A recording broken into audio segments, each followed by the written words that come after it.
In this video, I'll be showing you how to use the web browser on your PS5. It's a very simple method, so if you find this video helpful, be sure to drop a like and subscribe. What you want to do is go to the very top where it has your settings wheel, so just go ahead and click on that. Now you're going to see a lot of different things here. Just go over to network, which is the third one anyway, and then go to connection status, and then go to view PlayStation network status.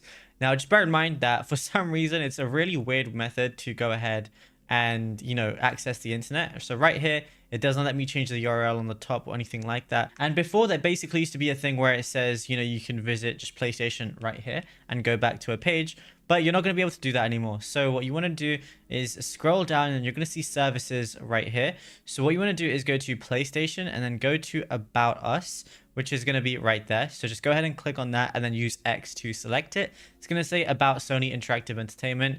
Then from here, literally just scroll all the way down. Just keep scrolling through all these different things. Then you're going to see social media as one of the tabs. You're going to see Instagram, YouTube, X, and Facebook.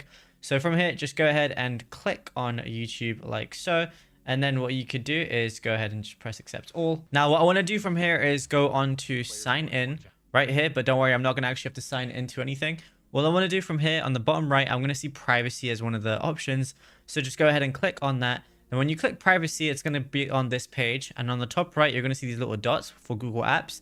And then you can just go to Google search like so. And then, yeah, from here, I can literally just type in anything I want. It opens up the keyboard.